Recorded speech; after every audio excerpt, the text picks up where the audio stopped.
पूर्णा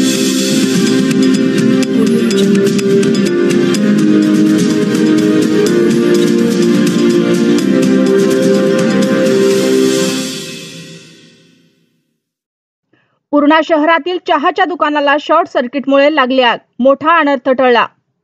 शहरातील bus stand रोडवरील एटीएमच्या अगदी समोरासमोर ग्रॅज्युएट चहाचे दुकान आहे. सोमवारी आठवडी बाजारचा दिवस असल्याने दिवसभर दुकानदाराने व्यापार करून 8:30च्या सुमारास आपले दुकान बंद करून घरी गेले होते. दरम्यान 9 वाजण्याच्या सुमारास दुकानातून धुराचे लोट बाहेर पडत असताना काही नागरिकांनी पाहिले. दरम्यान नागरिकांनी घटनास्थळी गर्दी केली होती.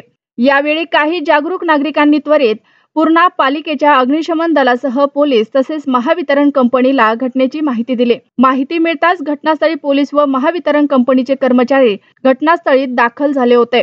तात्काळ अग्निशमन दलाची गाडी घटनास्थळी पोहोचली आणि अग्निशमन दलातील कर्मचारी अमजद कुरेशी, दीपक गवळी, सोनाजी खिल्लारे, रापतवार यांनी तातडीने आग विझवली.